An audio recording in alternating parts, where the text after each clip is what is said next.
Hello, welcome to the Zero Ends channel. Please like and subscribe. Please enjoy our live.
All right, guys.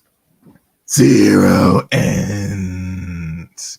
Welcome to the Zero Ends channel. I am Zero Ends here. And today's special broadcast, we are now presenting a whole century, 100 years in the making, the one and only Malcolm L. Shabazz X. And today is his Earth birthday. Born May the 19th, 1925. And transitioned and what his life was taken on February, I think the 21st. Let me check what date. What day he gone again? I apologize, guys. Oh, as I'm trying to remember, make sure to like the stream, share the stream. As you catch this live stream or catch replay, give this video a like so let people know and let go on the algorithm. This today's his birthday. All right. He died on the on February 21st. Yep, 1965. 1, 2, 3. 3 months before he turned 40. So, and as y'all know, the background, Malcolm X, he was original name Malcolm Little, born in Omaha, Nebraska. Father was a Baptist preacher, Black nationalist supporter. Also worked with Marcus Garvey and his United movement. And his life was taken away by white supremacists, the KKK, back in the I would say in the early 30s, I believe. His mother then was institutionalized, fracturing the family. Malcolm became a ward of the state, fell into crime, drugs, burglary, and was imprisoned at 20. in 1946. 20 going extra 2021 actually. I think he served like 6-7 years. I can't remember, but anyway. Prison to power. The Nation of Islam years. Converted to Islam in prison. Joined Nation of Islam NOI under Elijah Muhammad. Dropped his slave name Little for Malcolm X, symbolizing loss of African identity. Key NOI teachings: Black supremacists. Black separatism. Reject integration. Self-defense against white violence by any means necessary. Economic independence, starring NY Business newspaper. Famous quote: "We don't land on Plymouth Rock land on us." And what else we want to know? He's breaking with the NOI and Global Awakening. He left NOI in 1964, 1 year before his life was taken in February. After learning Elijah Muhammad fathered children with 10 teen followers, pilgrimage to Mecca transformed his views after seeing multiracial Muslim unity, and founded the Organization of the Afro-American Unity, OAAU, and Pan-Africanism, new stance, willing to work with white allies, but still militant against racism. Assassination and legacy. Killed on the February, he died 39. He was taken out in the Harlem by NY members, 3 convicted, enduring influence, inspired by Black Power movements, Black Panthers. Those of you that were inspired by Malcolm, Black Panther movement of the 60s. His autobiography, co-written by Alex Hay, is a civil rights classic. By any means necessary, remains a rally cry to activism. And controversial things. I'm just going down the list by list. So bear with me, guys. Critic called for violent extremists through the later moderate. He was surveilled by the homosexual faggot J. Edgar Hoover. And modern relevance invoke on Black Lives Matter protests, debates.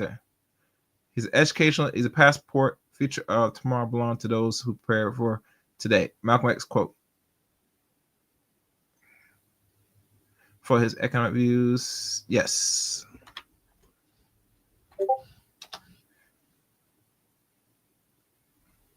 And let's see what else pulls up. And we always want to know why today is such a unique day at all, because this is now a whole century. And as you know, Malcolm does not have a national holiday, for those that don't know. Will he get one now with this new administration? We shall see, because they gave Black folks Juneteenth as a holiday. So why not give Malcolm his holiday as well? I'm saying. Let's look what else.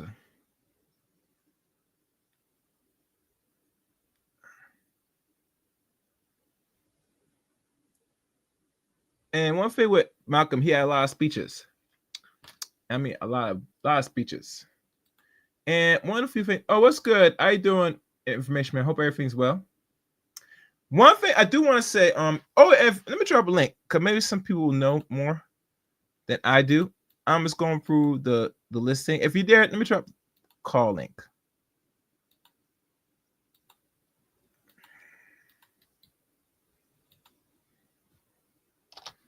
If anybody want to come up and give their take. So now, looking more into the information at hand, I was able to find some of his little books. And one of the books, because they're converted into PDF, I've noticed with PDFs now, because the book written by Alice Haley, and the funny thing about Alice Haley, the people know, he died I think a month or two later after they came out with the action movie Malcolm X of 1992 played by Denzel Washington, for those that don't know. And if my memory serves me right, I'm going to look up Alice Haley right now. Haley. And from what I'm looking at this here, he was born, Alex Haley, the one that wrote his book, the autobiography of Malcolm X. He was alive. Alex Haley was born in August 11, 1921. And then he died 1992 of February 10th, a couple months before he turned 71. And if I look at most of his books, there was a couple books remastered. This one here with Autobiography of Malcolm X was remastered in 1992. So I think there's more than one edition from my memory. The original published was in October 1965. But people don't know.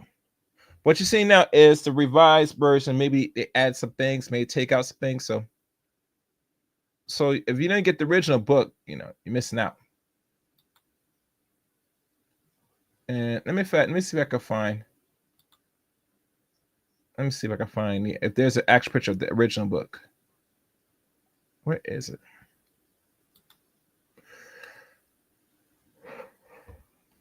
Oh, they do have an original picture. So I'm going to share so you can see the original picture of the original autobiography of the book.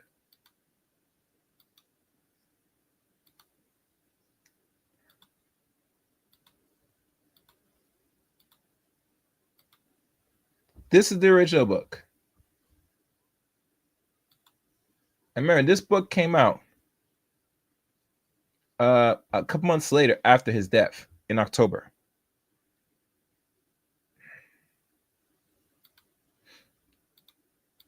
So, knowing that, the book, we all know, has been either edited or revised for a reason. And I heard rumor that said that Alex Haig kind of re-edited the whole book before he released it after Malcolm's death of February 21st, 1965. Now, can we speculate that was this accurate or false? I can't say.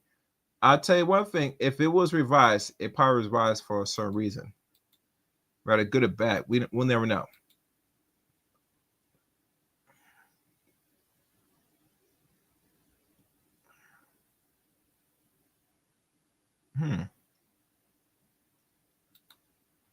So now I'm going to go back and look at something.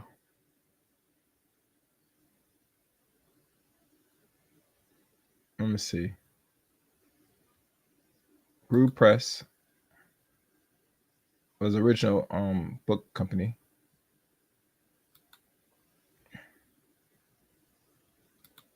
What's this? Oh yeah, they got the original here. But anyway, you should get the book itself. One thing I'm gonna do, I'm gonna find the give you a glimpse of the PDF since I'm up here. If I can find it. I'm trying to find that, guys. So, oh, you know what I should do? I know, brother.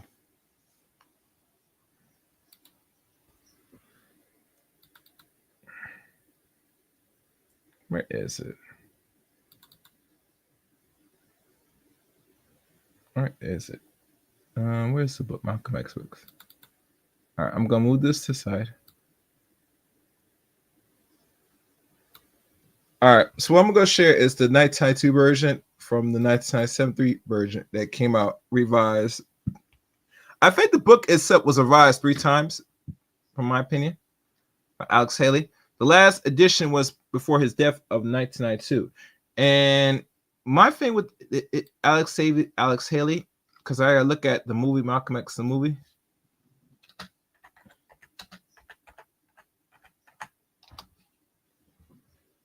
All right, the film itself. This film came out November 18. All right, so this movie came out November 18. So if my math was right, this one that came out, the autobiography, the revised version, the 3rd edition version came out November the 1st. So this came out roughly months after Alex Haley died, surprisingly. For a reason, I'm not sure why this book was revised again. I don't know. I don't think Alex Haley really wanted this book to be revised a 3rd time, in my opinion. I think they revised because of money or some other issues. Because I'm looking at the timetable of Alex Haley in the movie. The original book was published October 29th, 1965, And then we see another revised version 8 years later in 1973. And we see the final last revised version was in 1992. So a lot of things has been questionable, guys. And I'm looking at Alice here. Yeah, he died February 10th. Yeah. And this book then came out again to November 1st. Yeah, so a lot of things questionable besides the movie. The movie didn't come out months later. So yeah, a lot of questions to be said. But anyhow, that's just the background. And there's more I'm gonna talk about now. Hold on. Hold on. Capitalism could be economic vision working. All right, so I'm looking at some other titles and other dialogues. It is suppressed right. All right, so here is the PDF version of the book for those that don't know.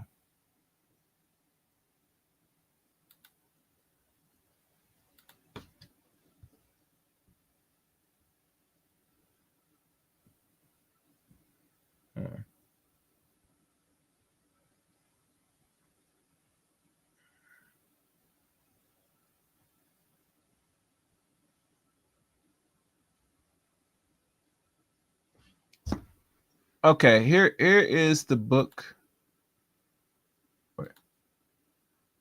For those that don't know, this is the other book, and you see in the thumbnail too the book itself.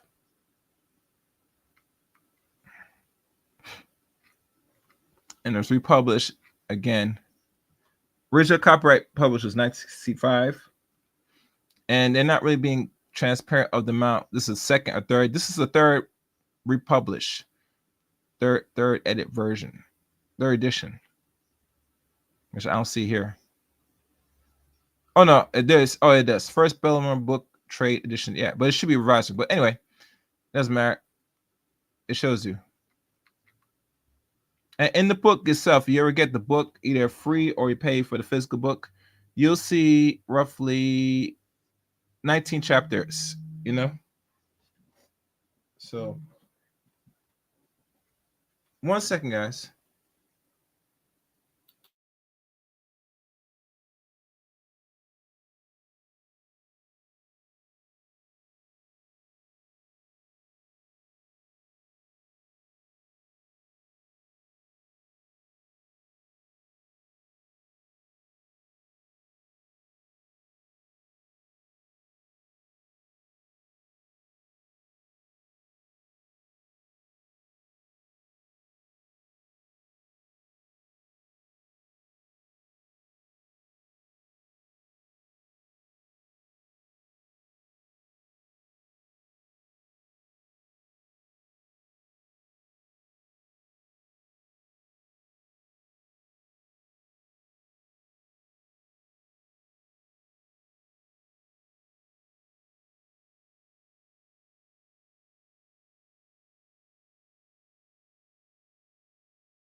All right, guys. So this is the background of the book.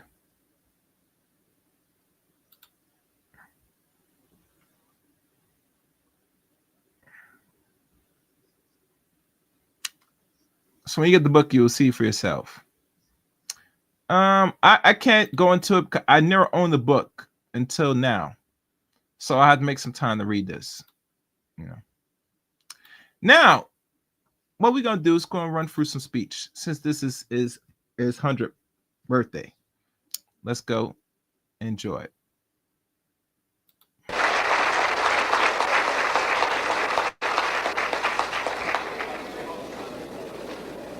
Assalamu alaikum. Mr. Moderator, our distinguished guests, brothers and sisters, our friends and our enemies.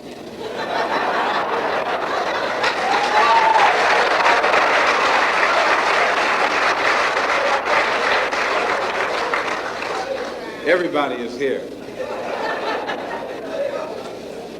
As many of you know, last March, when it was announced that I was no longer in the Black Muslim movement, it was pointed out that it was my intention to work among the 22 million non-Muslim Afro-Americans and to try and form some type of organization or create a situation where the young people, our young people, the students and others, could study the problems of our people for a period of time and then come up with a new analysis and give us some new ideas and some new suggestions as to how to approach a problem that too many other people had been playing around with for too long.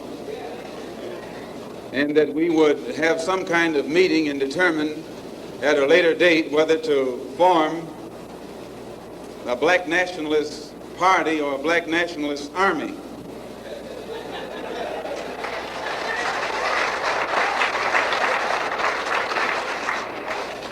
There have been many of our people across the country from all walks of life who have taken it upon themselves to try and pool their ideas and to come up with some kind of solution to the problem that confronts all of our people. And tonight we are here to try and get an understanding of what it is they've come up with. Also, recently, when I was blessed to make a trip or a pilgrimage, a religious pilgrimage to the holy city of Mecca, where I met many people from all over the world, plus spent many weeks in Africa, trying to broaden my own scope and get more of an open mind to look at the problem as it actually is. One of the things that I realized, and I realized this even before going over there, was that our African brothers have gained their independence faster than you and I here in America have. They've also gained recognition and respect as human beings much faster than you and I. Just 10 years ago on the African continent, our people were colonized. They were suffering all forms of colonization, oppression, exploitation, degradation, humiliation, discrimination, and every other kind of Asian. And in a short time, they have gained more independence, more recognition, more respect as human beings than you and I have. And you and I live in a country which is supposed to be the citadel of education, freedom, justice, democracy, and all of those other pretty sounding words. So it was our intention to try and find out what was our African brothers doing to get results so that you and I could study what they had done and perhaps gain from that study or benefit from their experiences. And my traveling over there was designed to help to find out how. One of the first things that the independent African nations did was to form an organization called the Organization of African Unity. The purpose of our Organization of Afro-American Unity, which has the same aim and objective, to fight whoever gets in our way.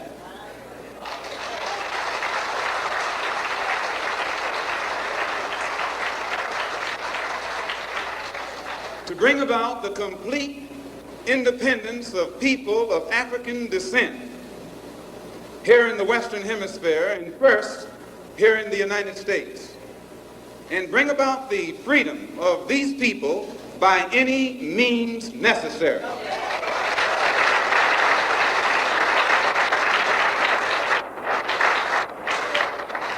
That's our motto. The purpose of our organization is to start right here in Harlem, which has the largest concentration of people of African descent that exists anywhere on this earth. There are more Africans here in Harlem than exist in any city on the African continent, because that's what you and I are, Africans. The Charter of the United Nations, the Universal Declaration of Human Rights, the Constitution of the United States, and the Bill of Rights are the principles in which we believe, and that these documents, if put into practice, represent the essence of mankind's hopes and good intentions, desirous that all Afro-American people and organizations should henceforth unite so that the welfare and well-being of our people will be assured. We are resolved to reinforce the common bond of purpose between our people by submerging all of our differences and establishing non-sectarian constructive programs for human rights. We hereby present this charter. Number one, the establishment. The Organization of Afro-American Unity shall include all people of African descent in the Western Hemisphere. In essence, what it is saying, instead of you and me running around here seeking allies in our struggle for freedom, in the Irish neighborhood or the Jewish neighborhood or the Italian neighborhood, we need to seek some allies among people who look something like we do. And once we get their allies, it's time out for you and me to stop running away from the wolf right into the arms of the fox, looking for some kind of help. That's a drag. Number two, self-defense.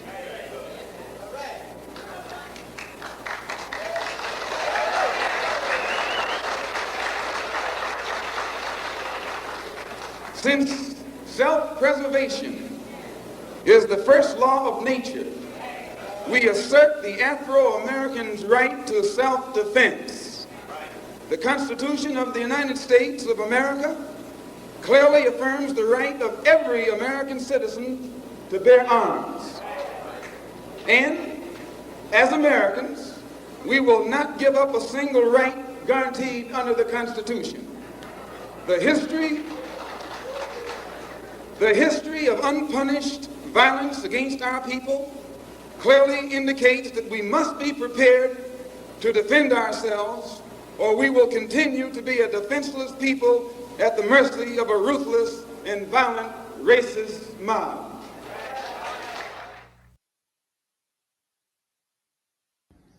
Okay, that's one speech. Let's go to the next one. Has the right to tell that man what. We want freedom by any means necessary. We want justice by any means necessary.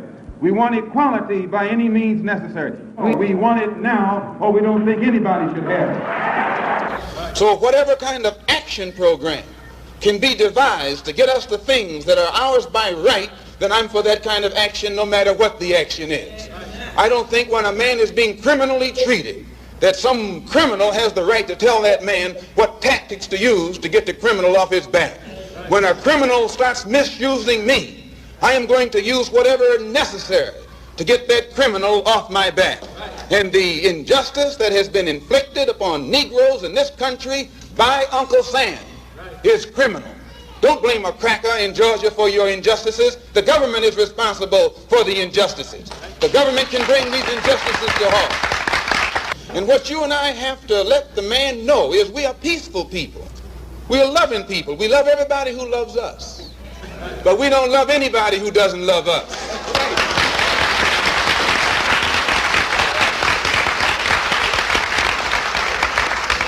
We're nonviolent with people who are nonviolent with us. But we are not nonviolent with anyone who is violent with us. But when someone attacks you, when someone comes at you with a club, when someone comes at you with a rope, when someone comes at you with a gun, despite the fact that you've done nothing, he tells you, suffer peacefully. Pray for those who use you despitefully. Be long-suffering.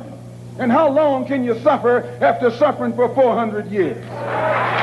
The most disrespected person in America is the black woman. The most unprotected person in America is the black woman.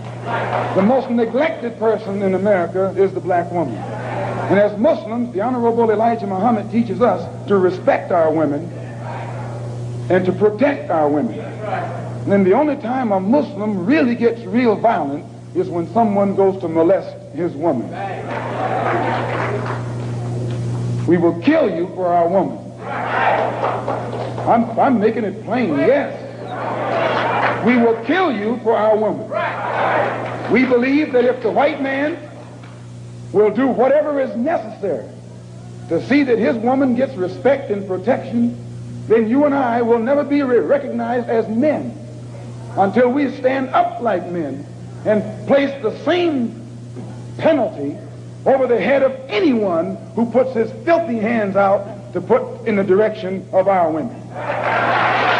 That whenever a people come to the conclusion that the government which they have supported proves itself unwilling or proves itself unable to protect our lives and protect our property because we have the wrong color skin, we are not human beings unless we ourselves band together and do whatever, however, whenever is necessary to see that our lives and our property is protected. And I doubt that any person in here would refuse to do the same thing were he in the same position. I'm speaking as a black man from America, which is a racist society. No matter how much you hear it talk about democracy, it's as racist as South Africa or as racist as Portugal or as racist as any other racialist society on this earth. The only difference between it and South Africa preaches separation and practices separation. America preaches integration and practices segregation. This is the only difference. They don't practice what they preach. Whereas South Africa preaches and practices the same thing. I have more respect for a man who lets me know where he stands, even if he's wrong, than the one who comes up like an angel and is nothing but a devil. And the only way we can bring about a change is to talk the kind of language, speak the language that they understand. The racialist never understands a peaceful language. The racialist never understands the nonviolent language. The racialist, he's spoken his language to us for 400 years. We have been the victim of his brutality. We are the ones who face his dogs that tear the flesh from our limbs, only because we want to enforce the Supreme Court decision. We are the ones who have our skulls crushed, not by the Ku Klux Klan, but by policemen, only because we want to enforce what they call the Supreme Court decision. We are the ones upon whom water hoses are turned with pressure so hard that it rips the clothes from our back. Not men, but the clothes from the backs of women and children. You've seen it yourself. Only because we want to enforce what they call the law. Well, anytime you live in a society supposedly based upon law, and it doesn't enforce its own law because the color of a man's skin happens to be wrong, then I say those people are justified to resort to any means necessary to bring about justice where the government can't give them justice. Let us remember that we are not brutalized because we're Baptists. We're not brutalized because we're Methodists. We're not brutalized because we're Muslims. We're not brutalized because we're Catholics. We're brutalized because we are black people in America. They put Moses in jail. They put Daniel in jail. Why, you haven't got a man of God in the Bible that wasn't put to jail when they started speaking out against exploitation and oppression. And once the white public is convinced that most of the Negro community is a criminal element, then this automatically paves the way for the police to move into the Negro community, exercising Gestapo tactics, stopping any black man who is on the sidewalk, whether he is guilty or whether he is innocent, whether he is well-dressed or whether he is poorly dressed, whether he is educated or whether he is dumb, whether he's a Christian or whether he's a Muslim. As long as he is black and a member of the Negro community, the white public thinks that the white policeman is justified in going in there and trampling on that man's civil rights and on that man's human rights. Who taught you to hate the texture of your hair? Who taught you to hate the color of your skin to such extent that you bleach to get like the white man? Who taught you to hate the shape of your nose and the shape of your lips? Who taught you to hate yourself from the top of your head to the soles of your feet? Who taught you to hate your own kind? Who taught you to hate the race that you belong to? So much so that you don't want to be around each other. No, before you come asking Mr. Muhammad, does he teach hate, you should ask yourself who taught you to hate being what God gave you. And I, for one, as a Muslim, believe that the white man is intelligent enough. If he were made to realize how black people really feel and how fed up we are without that old compromise and sweet talk. Stop sweet talking. Tell him how you feel. Tell him what kind of hell you've been catching and let him know that if he's not ready to clean his house up, if he's not ready to clean his house up, he shouldn't have a house. It should catch on fire and burn down. We declare our right on this earth to be a man, to be a human being, to be respected as a human being, to be given the rights of a human being in this society, on this earth, in this day, which we intend to bring into existence by any means necessary.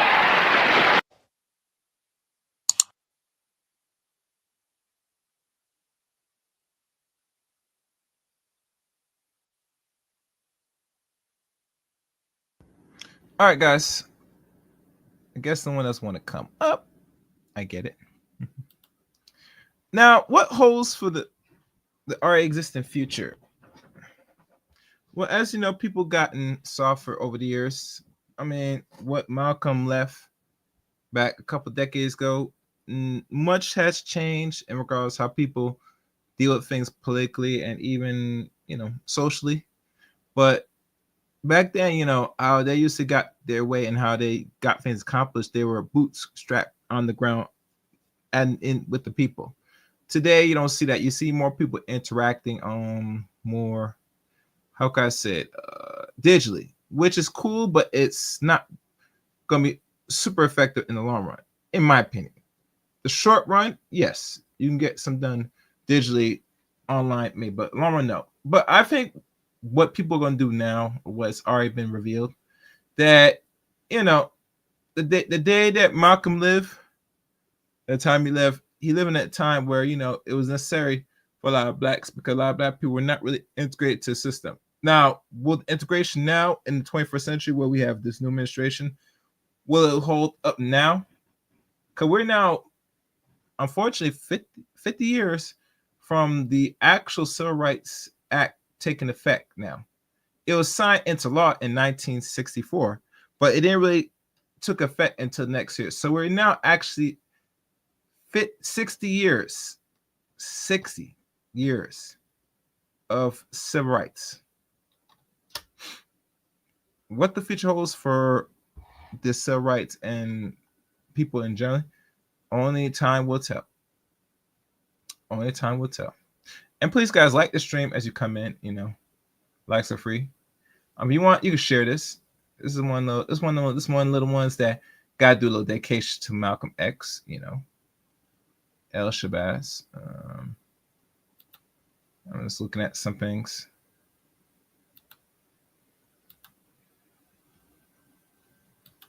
I'm just looking at some things now, guys. And thank y'all for the likes, because there's some likes there. Okay. What else I'm missing about? Oh, one book I did not know that came up by Manny Marble was The Life of Reinvention.